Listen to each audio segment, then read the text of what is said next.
Hi, I'm Peter Graff from Amoeva Asset Management Americas, and this is what happened last night in New York. Today we're going to talk about global news affecting markets, earnings driving dispersion in stocks, and upcoming economic data. After a tremendously positive session on Wednesday in New York, today we had a little bit of a pullback, with people turning their attention back to global news. In the afternoon, we heard reports of bombs going off in Iran, and people started to question the current ceasefire.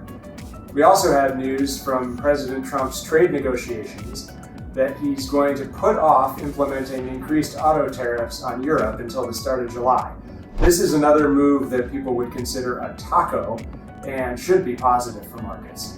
Finally, a lot of people are worrying about the news about the hantavirus on the cruise ship coming from South America, and the idea that this hantavirus could spread from person to person. Although evidence seems slim, it's definitely something people are talking about. Even though the market was down overall, within the market there was again a lot of dispersion. Today we saw a reverse of what we had seen recently, with software stocks outperforming and then semiconductor stocks falling. The software stock rebound seems to have been partly market positioning and partly strong earnings from a software company called Datadog. Also on the earnings front, we had negative results from a major restaurant chain called Shake Shack, which is making people start to question consumers' buying power again.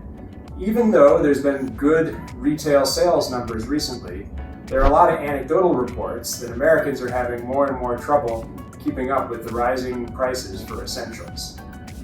Now we turn our focus to tomorrow's employment report and then next week's CPI report. These are going to be key pieces of information that will let us know what the new Warsh Fed is going to be able to do in terms of rate cuts. Thank you and good luck today.